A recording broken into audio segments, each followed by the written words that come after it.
अस्सलाम वालेकुम व्यूवर्स, आज मैं आप लोगों के लिए ग्रीन चटनी की रेसिपी लेकर आई हूँ जिसको आप बना के 2 से 3 महीने तक स्टोर करके इस्तेमाल कर सकते हैं। तो रमज़ान आने वाले हैं, रमज़ान के लिए काफ़ी हेल्पफुल रेसिपी रहेगी आप लोगों के लिए और बहुत सिंपल सी है। इसको आप एक साथ बना के रख सकते हैं काफ़ी अरसे तक। तो इस वीडियो को लास्ट तक ज़रूर देखिएगा। अगर आप मेरे चैनल पर नए हैं तो मेरे चैनल को सब्सक्राइब करें, साथ साथ ऑल नोटिफिकेशन को क्लिक करें। इससे आने वाली मेरी हर नई वीडियो की नोटिफिकेशन आपको सबसे पहले मिलेगी। वीडियो अच्छी लगे तो लाइक एंड शेयर करना ना भूलें। तो चलिए ये वीडियो स्टार्ट करते हैं। तो इसके लिए मैंने एक ब्लेंडर ले लिया है और इसके अंदर ऐड कर देंगे हम हरा धनिया। तो एक हरे धनिया की गड्डी ले ली है बड़े साइज़ की और वो मैंने उसको धो लिया था, साफ़ कर लिया था, वो ऐड कर दी है इसके अंदर, स्टिक्स के साथ ही ऐड की है। फिर हम इसके अंदर पुदीना ऐड करेंगे। तो आधा गड्डी हमने पुदीना ले लिया था, मतलब आप इस तरह हिसाब ले लें कि जितना आपने हरा धनिया लेना है उसकी हाफ़ क्वांटिटी आपने पुदीना ऐड कर देना है इसके अंदर। फिर हम इसके अंदर हरी मिर्चें ऐड करेंगे। तो इधर मैं 10 अदद हरी मिर्चें ऐड कर रही हूँ कि आप कम या ज़्यादा अपनी मर्ज़ी के मुताबिक ऐड कर सकते हैं। लहसुन ऐड कर देंगे, तकरीबन 1 टेबलस्पून के बराबर ये लहसुन के जवे हैं, 7 से 8 अदद।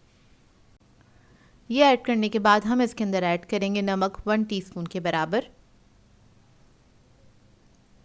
और फिर मैं इसके अंदर ऐड करूँगी ज़ीरा, साबुत ज़ीरा है मेरे पास 1.5 टेबलस्पून। फिर मैं इसके अंदर ऐड करूँगी लेमन जूस 1 टेबलस्पून के बराबर। ये ऐड करने से चटनी का कलर ख़राब नहीं होता है।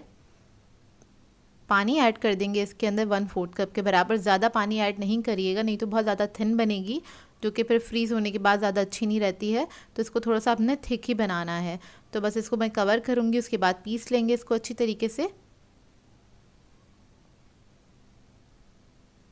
तो देखें चटनी हमारी बहुत अच्छे से पिस गई है।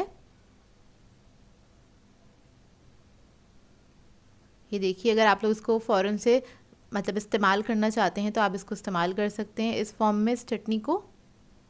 अब ये मैंने क्यूब्स की ट्रे ले ली है, इसके अंदर हम ये ऐड कर देंगे। तो एक क्यूब के अंदर तकरीबन 1 टेबलस्पून के बराबर चटनी आ जाती है।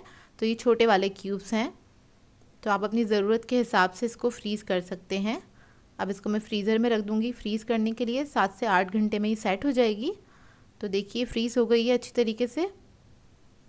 तो बस आप इसको निकालिएगा और किसी भी बॉक्स में करके रख सकते हैं, चाहे तो जिप-लॉक बैग में भी इसको डाल के रख सकते हैं। जब भी ज़रूरत हो एक क्यूब निकालें और इसको आप इस्तेमाल कर सकते हैं। इससे आप दही का रायता बना सकते हैं या चटनी के फॉर्म में भी इसको इस्तेमाल कर सकते हैं। थोड़ा सा इसको मेल्ट कर लीजिएगा, उसके बाद आप इसको पराठों के साथ खा सकते हैं या फिर आप इसको मेयोनीज़ में ऐड करेंगे तो बहुत ही मज़ेदार सा सॉस तैयार हो जाता है, जिसको आप सैंडविचेस वगैरह में या बर्गर्स में इस्तेमाल कर सकते हैं। तो ये सिंपल सी रेसिपी थी।